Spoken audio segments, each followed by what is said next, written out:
예, 그 다음에 세계경제 큰 흐름 변화하고 있다. 이것도 우리가 좀 이해하실 필요가 있습니다. 그동안 세계경제 흐름 보면요. 미국의 소비자하고 다른 나라의 그냥 생산자였어요. 미국 소비자들이 정말 많이 소비하니까요. 예, 중국 같은 나라가 상품을 수출했고 이런 여러 나라가 원자재를 수출했죠. 그래서 상품 원자재 수출하고 미국에서 돈 벌어가지고 이 돈 가지고 미 달러를 사준 겁니다. 미 국채를 사준 거예요. 예, 특히 중국과 미국 관계가 그랬죠. 자, 2001년 중국이 WTO 세계무역기구에 가입하게 돼요. 물론 미국의 적극적 효능으로 이런 일이 벌어진 겁니다. 그런데 작년까지 어떻습니까? 미국의 대중무역 적자가 6조 2천억 달러예요. 중국이 저인 걸 바탕으로 상품을 많이 생산해가지고 월마트에 그만큼 공급해줬다는 겁니다. 여러분 월마트에 가보신 적 있어요? 진열된 상품 거의 절반 정도가 메이드 인 차이나입니다. 중국 사람들이 저임금을 바탕으로 상품을 싸게 생산하고 미국으로 수출해줘가지고요. 그 돈 가지고 뭘 했어요? 미 일부 국채를 사준 겁니다. 특히 2008년 미국이 위기가 오면서요. 국채를 많이 발행하면서 경기를 부양했는데 외국인이 가지고 있는 국채 중 약 26%를 중국이 사준 거예요. 이렇게 국채를 사주니까 어떻습니까? 미국 금리가 안정됐죠. 금리가 낮으니까 미국 집값도 오르고 주가도 올랐습니다. 근데 미국 소비자 입장에서는 중국이 상품도 싸게 공급해주고 국채 사가지고 금리도 낮춰주니까 집값도 오르고 주가도 오르고 얼마나 좋았습니까? 중국은 미국으로 수출해가지고 9%, 10% 성장한 거예요. 서로가 좋았었죠. 근데 지금 왜 싸웁니까? 중국이 너무 빨리 커져버렸다는 거죠. 네. 미국 GDP는 35, 31%, 24%까지 떨어졌는데요. 중국이 4%에서 18%까지 올라버린 거예요. 그래서 미국 비중은 안 그랬지만 중국 GDP가 미국 비중에서 20%에서 작년에 70%가 넘어서 버렸습니다. 중국이 이렇게 커지니까 이제 미국이 중국을 때리기 시작한 거죠. 그래서 무역전쟁, 금융전쟁, 무력전쟁. 근데 요새 저는 얼마 전에 미 국무장관이 중국 방문했죠. 또 재무장관이 방문했죠. 뭐 기후 관련 최고 책임자가 갔죠. 특히 100세가 넘은 키신저가 중국을 방문했어요. 왜 미국 사람들이 중국을 그렇게 갑니까? 뭔가 굉장히 우리가 모르는 일이 있을까라는 거죠. 대표적으로 중국 전문 안유아 박사라고 있죠. 안유아 교수. 그분은 정말 무서운 이야기를 하더라고요. 그분 사이트 한번 들어가서 한번 보고요. 뭐 그런 일까지 벌어지지 않습니다만 미국이 뭔가 아쉬워서 그렇게 중국 가고 있는 것 같지 않습니까? 그 중에 하나가 이런 것일 수도 있어요. 중국이 계속 미 국채 줄여버리고 있지 않습니까? 여러분 미 국채를 지금 외국인 중국인 중심으로 줄이고요. 연준도 줄여야 돼요. 그렇지 않습니까? 양적 축소를 해야 되니까. 외국인도 미 국채 팔고 연준도 줄여야 되고 미 국채를 누가 사주겠어요? 심각한 문제가 발생할 수도 있다는 겁니다. 그래서 아마 더 이상 앨런 재무장관이 중국 가가지고 이것 좀 팔지 말아라 이런 이야기를 저도 했을 거라고 생각이 돼요. 근데 중국이 아마 단호히 거부했을 겁니다. 그래서 어떻든 미중 관계 중국이 금리 사주니까 미국 집가 주가 오르면서 미국 금융자산 부동산 미국은 금융 중심으로 성장하고요. 중국은 실물 중심으로 서로 좋았다는 겁니다. 근데 둘이 싸우고 있다는 겁니다. 그런데 최근에 이제 중국이 미국 본을 좀 따오고 있어요. 그동안 그 달러가 편리함의 상징이었지 않습니까? 달러만 가지고 있으면은 뭐 국제 무역거래, 금융거래 자유롭게 할 수가 있었습니다. 그런데 미국이 어떻습니까? 북한, 이란을 세이프트 시스템에서 국제 결제 시스템에서 탈퇴시켜버렸고요. 러시아까지 사용 못하게 하고 있습니다. 그러니까 전 세계가 어떻습니까? 과거에는 미국 달러 가지고 있으면 모든 거를 다 할 수가 있는데 미국한테 밑보이면은 우리 달러 사용 못할 수도 있구나. 그런 식으로 돌아온 거예요. 그래서 이제 중국이 이런 시기를 적극적으로 이용하고 있죠.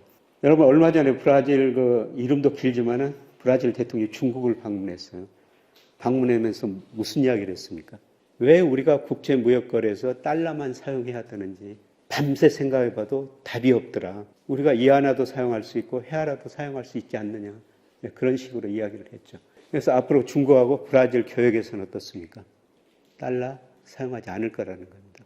위안화를 사용하든지 그 다음에 헤아라를 사용하든지. 그 다음에 요새 사우디가 미국 하를 돋구고 있지 않습니까? 작년에 그 중간선거 앞두고 바이든 대통령이 사우디 방문했지 않습니까? 야, 원유 좀 생산 늘려봐라. 근데 바이든 떠나자마자 사우디 외무장관이 뭐라고 그랬어요? 우리 증산 논의도 안 했다. 예, 그리고 사우디 원유 수출 중 4분의 1이 미국으로 가거든요. 그걸 달러를 안 받고 위안화로 받아버리겠다. 여러분, 달러가 기축통화로 본격적으로 자리 잡은 거는요, 1974년 사우디가 원유를 수출하면서 달러로 결제받았기 때문입니다. 페트로 달러라고 그러죠. 예, 그런데 세계가 이제 바뀌는 과정에서 중국이 그걸 이용하고 있다는 겁니다. 근데 세계에서 중국이 원자재를 제일 많이 수입하고 있습니다. 그래서 중국이 이런 나라에도 원자를 수입하면서요, 이제 달러가 아니라 위안화를 줄 거예요.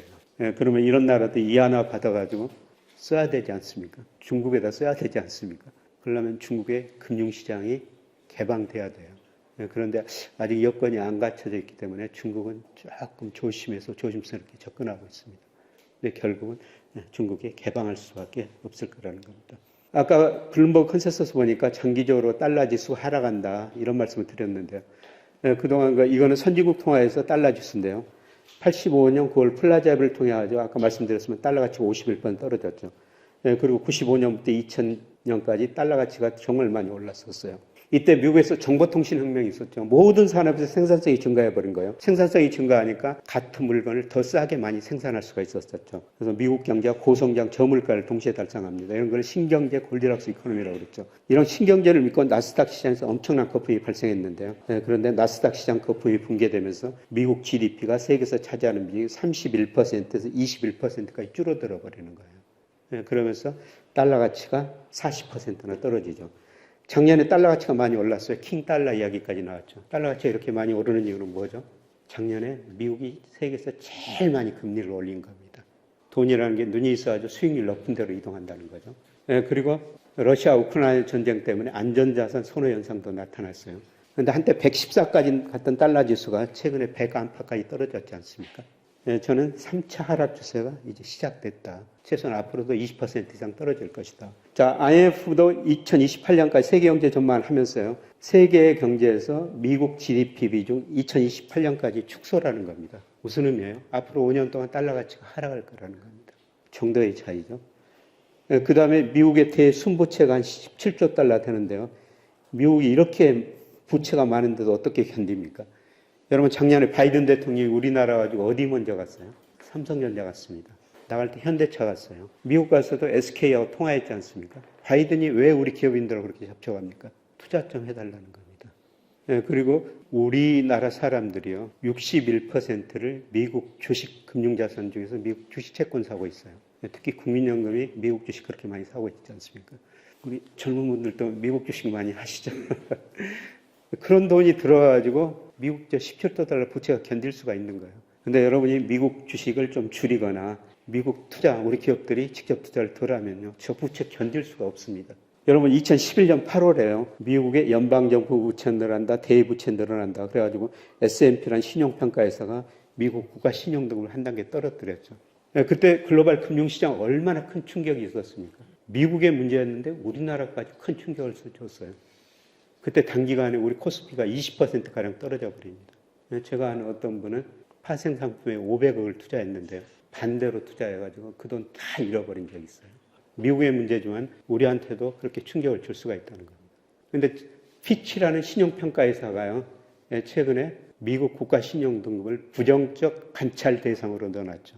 이런 문제가 해결되지 않으면 미국 국가 신용등급 한 단계 떨어질 수 있다는 겁니다. 그만큼 대내에 미국 불균형이 심화됐다는 겁니다. 세계가 과거처럼 미국을 못 믿어요. 세계 중앙은행이 외환을 보유하죠. 달러, 유로와 파운드, 엔, 최근에 이하나 보유 비중을 서서히 늘리고 있는데요. 그런데 달러 보유 비중이 2000년에 71%였어요. 근데 작년 말 보니까 58%, 작년에 달러 가치가 이렇게 많이 올랐는데 오히려 줄이고 있습니다. 왜 그렇겠습니까? 외환을 다변하고 있는 거죠. 보다 직설적으로는 미국을 과거처럼 못 믿겠다. 미 달러를 과거처럼 못 믿겠다. 그런 의미가 되는 겁니다. 혹시 여기 비트코인 투자하시는 분 계세요? 우리 젊은 분들. 많이는 하지 마시고요. 투자 자산의 한 10% 안팎은 저는 괜찮다고 보고 있습니다. 비트코인이 언제 등장했어요? 2008년 등장했지 않습니까?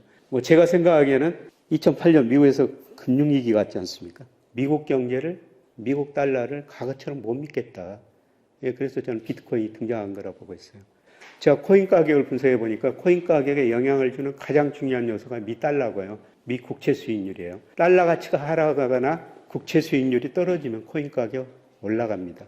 근데 장기적으로 달러 가치 하락이라는 거죠. 그러면은 코인 가격이 오르고 금 가격은 더 오를 수밖에 없습니다.